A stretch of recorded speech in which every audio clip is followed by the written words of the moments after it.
Hey guys, this is the Basket Case, and this is me with the Paint Tool SAI tutorial. And what I'm doing right now is extending the canvas, and when you extend the canvas, you make it bigger or larger. When I went to canvas and I clicked change size, and I clicked extend canvas and put 2 inches on each side. Well, not on each side, but on top and left. And I'm going to be showing you how to use Paint Tool. It's probably going to be a 4-part tutorial about how to use it. And right now I have it on the default settings for Paint Tool side, so you'll be able to see everything. And yep, here it goes. And now, what I'm going to be showing you is that, see that left panel on the left with your layers and such? That is your layer properties and your layers and your navigator box. And the navigator box is at the very top with the red lines in it, and you can just see everything's going there, and you can just drag that box anywhere and you'll go to that place on the canvas. And then anyways, and you have your zoom and rotate and such, and I'll be showing that in the next tutorial.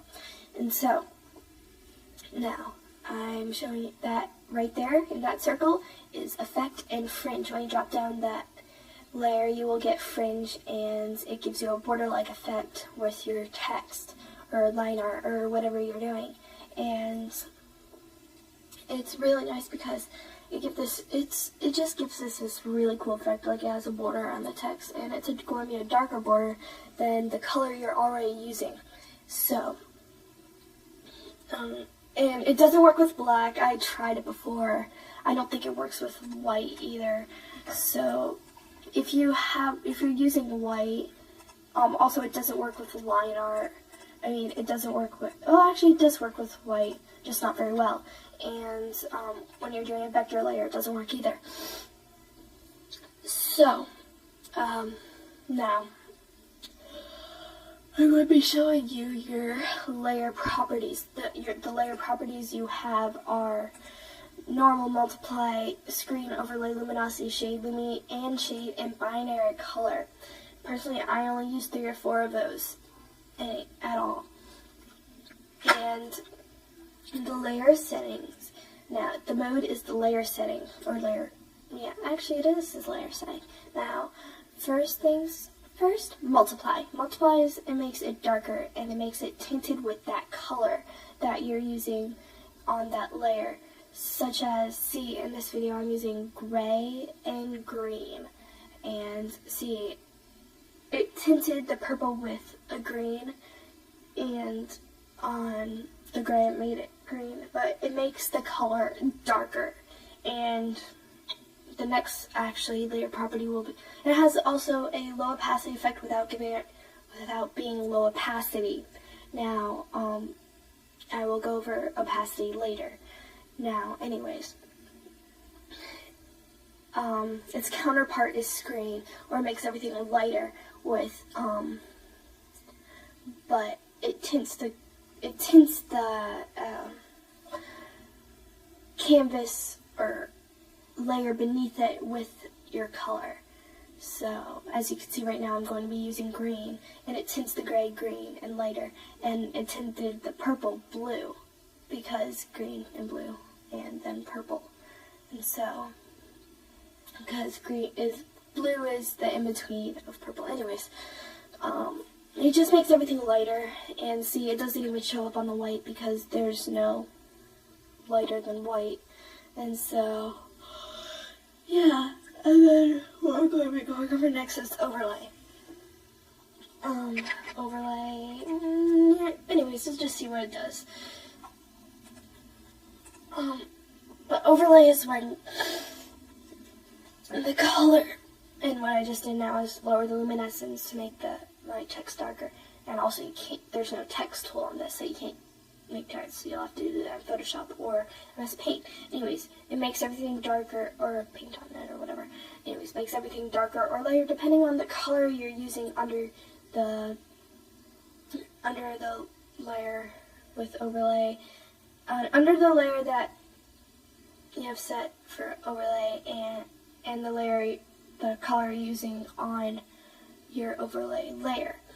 So see the green, it makes it lighter on the gray, and on the purple it makes it darker and more blue.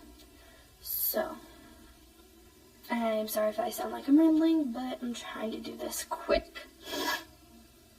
Now, so that's overlay. Now this is luminosity. I love luminosity to death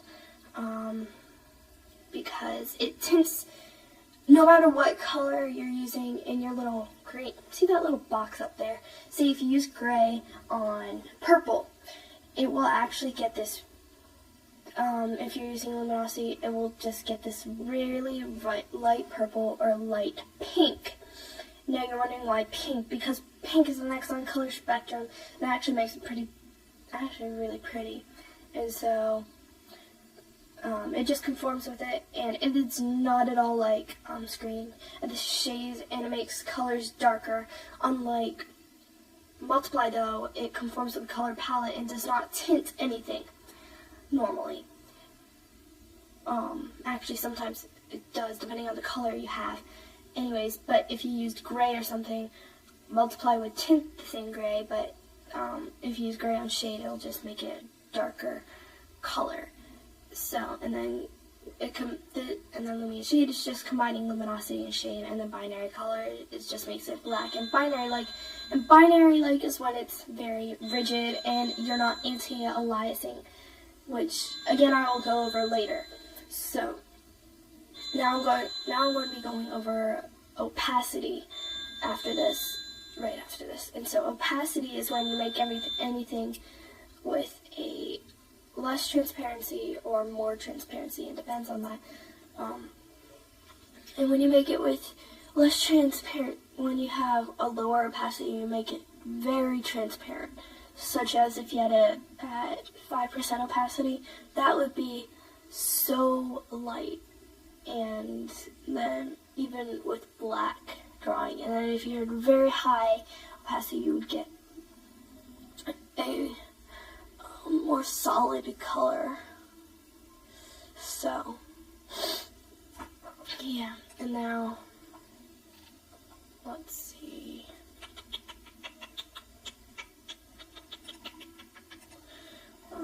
Yeah, I'm going to see that little box. You just click and hold, and if you drag to the left, you'll get luminosity. If you drag to the right, you get higher. And so I just print screen and create from clipboard, and then see that button? It's a create new layer button, and what it does is it creates a new layer that you can drag under your existing layer, or it will automatically put on top of it. And then that button, it creates a new vector layer. A vector layer is where when you draw something, you can alter the lines. If the lines are too bumpy, you can make it so they're nice and straight or nice and smooth. And then by just holding down Control while you click a line and drag it to your desired place. And so I'm going to be going over what each thing means in vector. Now the pen is just like regular pen, and then eraser is eraser. And weight is that when there's going to be sizes in there, and also the fuzziness. You're going to click how much it'll anti-alias. And so you're going to have, and just click a random weight, and you can just click your line, and the weight is the size. And you'll just click the line, and it'll become that size and or fuzziness. So, well, actually it probably won't, but I don't know. Actually it will. So, now, also, color, same thing, pick a color, click the line, it'll become that color. That is, if it isn't already that color. And then edit, you edit, pressure, if you drag right, you will get, if you drag a point right, you'll get a fatter line. If you drag it left, you'll get a thinner line. Curve, you'll get curves. Line, you'll get lines. Edit, you'll edit stuff. Select, you just select, and see, I'm playing with the colors right now. This is part 1 of the tutorial. Watch out for part 2, part 3, and part 4. Thanks. Bye.